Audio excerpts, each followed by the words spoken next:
Australia's most decorated soldier loses his defamation case against newspapers who accused him of war crimes.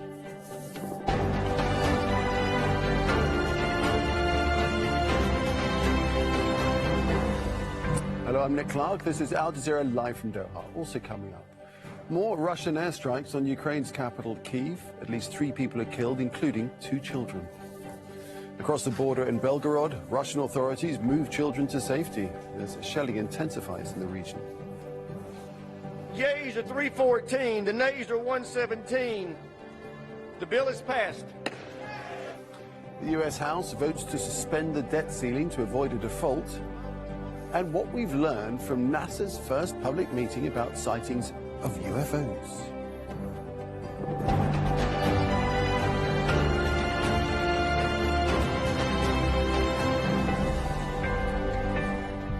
So then, Australia's most decorated soldier has lost a landmark defamation case against newspapers accusing him of war crimes.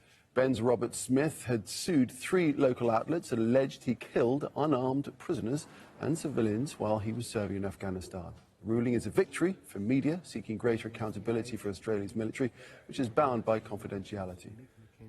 Let's go to Sarah Clark now, who joins us live from Sydney. And Sarah, so this case has been going on for some time, but now we have resolution. Tell us more. Well, 5 years of legal process, 110 days in court, and today being Thursday here in Sydney, we had that verdict. And Ben Roberts-Smith, the most highly decorated living soldier, he won the Victoria Cross or was awarded the Victoria Cross back in 2010. He had his case dismissed. Now, this is a defamation case against those 3 newspapers, being the Canberra Times, the Sydney Morning Herald and the Age. And the court found in favour of those 3 media outlets. And those newspapers had published a series of articles that had involved Ben Roberts-Smith being involved with the unlawful killing of Afghan civilians, 6 Afghan civilians during his time of deployment in Afghanistan between 2009 and 2012. And Justice Pasenko found that there was enough evidence in those published newspaper articles to successfully establish that those reports were true. Now, there were a number of allegations that were made against him. He found that he did order the execution of a civilian in Afghanistan. And in the judge's words, on the balance of probabilities, he did kick a handcuffed prisoner off a cliff and then ordered one of his fellow members of that SAS regiment during that deployment to shoot him dead. Now, there are a number of other allegations that included bullying within that SAS regiment. Justice Pasenko found that there was enough evidence to suggest that Ben Roberts-Smith did bully members of his regiment. They did, however, dismiss one allegation that he had been involved in domestic violence against a woman he had an affair with once his military career ended. Now, I should note that the judgment is not a criminal finding of guilt, but this is certainly not in Ben Roberts-Smith's favour.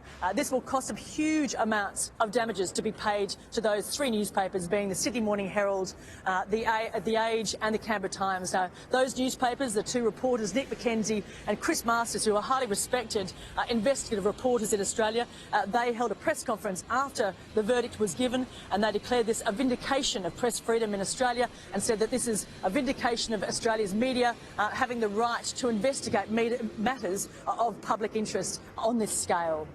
So, Sarah, what are the implications of this? What happens next?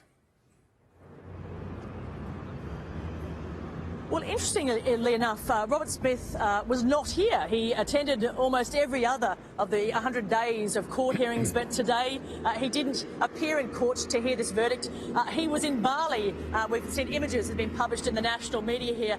I should note the findings were released, but the reasonings behind those findings were not released.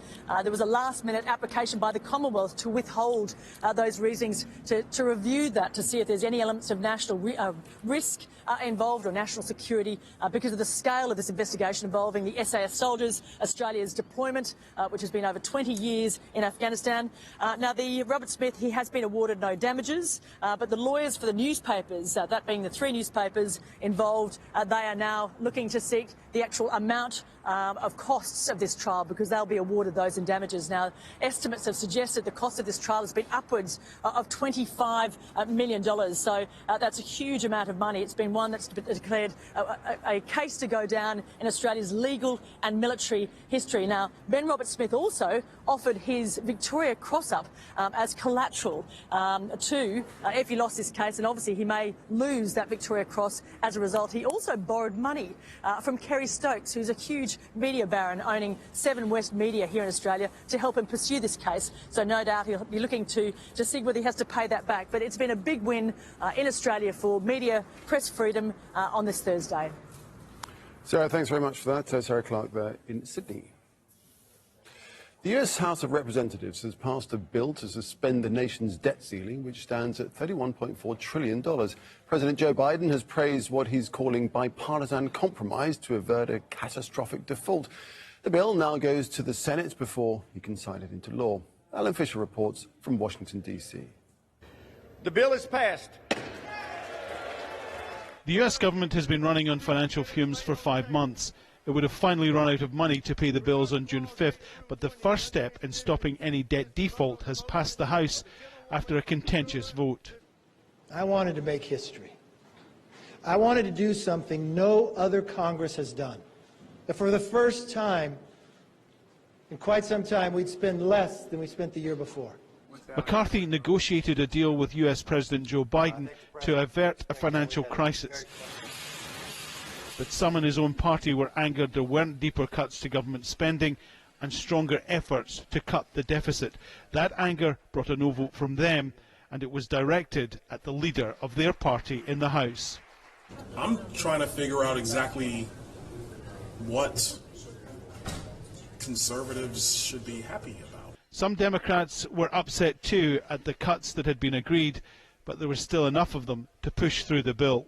From the very beginning, House Democrats were clear that we would not allow extreme MAGA Republicans to default on our debt, crash the economy, or trigger a job-killing recession.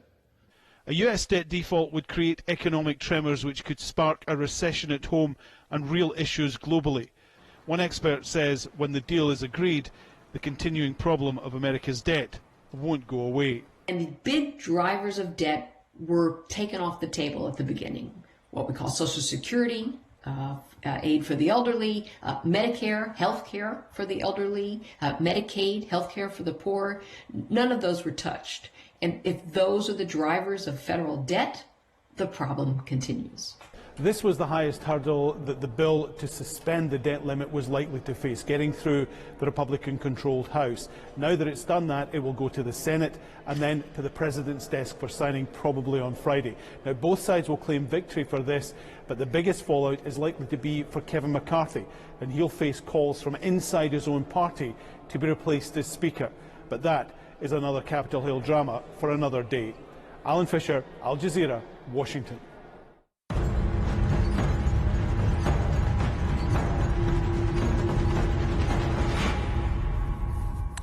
Ukraine says at least 3 people, including a child, have been killed in Russian airstrikes in the capital, Kyiv. At least 12 others were injured. The mayor says air defences have been activated, and he's urging people to stay in shelters. Air raid alerts were sounded in a number of other regions. Russia has intensified missile and drone attacks on Kyiv in the past month.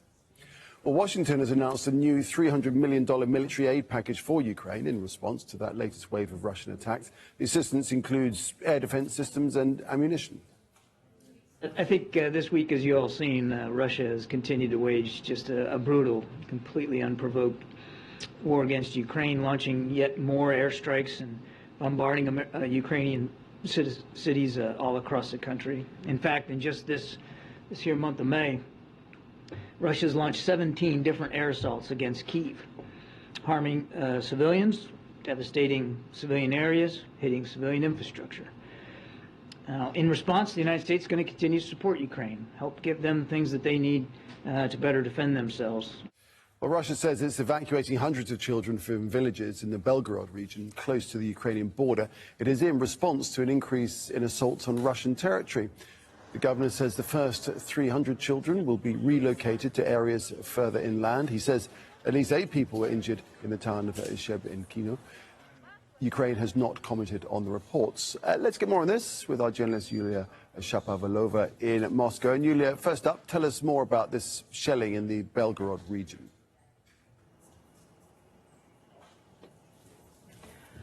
Right now, as we speak, we're getting reports about a heavy shelling in the village of Novopetrovka, and there are reports about 2 village teachers. They're reported to have been wounded. The operational headquarters of the Belgorod region and Governor Gladkov report that the situation in the Shebekino urban district there is now difficult. Shelling is underway and sounds of the ongoing battle are heard. Residents are asked to remain calm and be vigilant. Also, the authorities asked them to rely on official and trusted sources of information. Earlier, there were reports about the alleged breakthrough of the armed forces of Ukraine into the Belgorod region, but later the operational headquarters denied that. Governor Gladkov ruled out the presence of any enemy, as he said, on the territory of the Belgorod region, but he confirmed the constant shellings there. According to reports, as you said, 8 people were wounded in the Shebekino urban district of the Belgorod region after heavy shelling last night. Yulia, so tell us more about the evacuation process and how that's going on.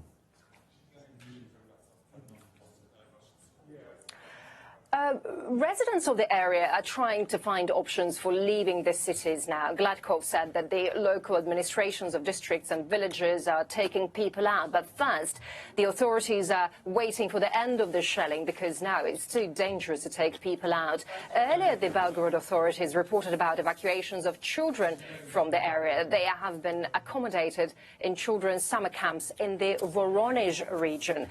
There are many video clips circulating on Telegram channels here and even in official media sources like the RBC with people complaining that nobody's protecting them, and they say they realize that all the terrible things that are taking place in the Belgorod region now are the consequences of Russia's actions in Ukraine.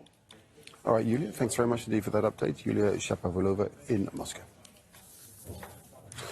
Well, Ukrainian President Volodymyr Zelensky has arrived in Moldova, joining the leader of 47 European countries for the annual European Political Community Summit. It is the second time it has been held and aims to bolster unity in the face of Russia's invasion of Ukraine. Stephanie Decker is live for us from the meeting in the village of Balboaca, just outside the capital, Chisinau. So, Steph, first up, how is Moldova preparing for this summit? Well, it's a huge logistical and security operation, that's for sure. You just mentioned there, it's around 50 heads of state, presidents, prime ministers. We actually had Volodymyr Zelensky just arrived, the first guest. I think there is a message in that, certainly. So they have closed the roads around the airport. The capital has been tightly secured around here. The journalists, we had to come very early this morning on 2 allocated trains. That was the only way to get to what is a winery, a castle here where the summit is being held. The airspace has been closed as of midnight today. No civilian aircraft, only those VIPs allowed to fly in. NATO is helping with surveillance aircraft that can detect missiles, drones and aircraft up to 100 kilometers away. Also tightly secured the borders of this vicinity with armed men and other form of surveillance. So that is how this country, which is deemed as one of the poorest in Europe, it's never hosted such an event on this scale before, but certainly, as you mentioned there, we have 27 leaders of EU countries. You have around 20 leaders of those, most of them wanting to get into the Union, and the message here very much one of solidarity with Ukraine and also, of course, with the host country, Moldova. And what's the main focus of this summit? What's it about? That's a good question, because there's going to be no signings at the end. There's going to be nothing that's renegotiated and finalized, which is some of the criticism of this forum. But many will tell you, the leaders say that this is a good, let's say, forum for dialogue. When they talk about what they're going to be discussing, security, political cooperation, of course, Ukraine is going to be high on the agenda. And interestingly, at a time when you have different conflicts in the region, you have the leaders of Azerbaijan and Armenia here. They're going to be meeting. That's something that was recently done by Moscow. You'll have the French president and the German chancellor part of that. You also have the Serbian president here and representative from Kosovo. So there is going to be all these kinds of discussions of the issues going on. But again, this was a brainchild of the French president, Emmanuel Macron, set up after Russia launched its war on Ukraine. That is really the message here, one of European unity, a forum for dialogue. But if we're talking about anything concrete being signed, steps, agreements made, I think that's not going to happen. All right, Steph, thanks for that. Steph Decker reporting. Still ahead here on Al Jazeera. Death zone survival. A Sherpa shoulders a struggling climber off the most dangerous slope on Mount Everest.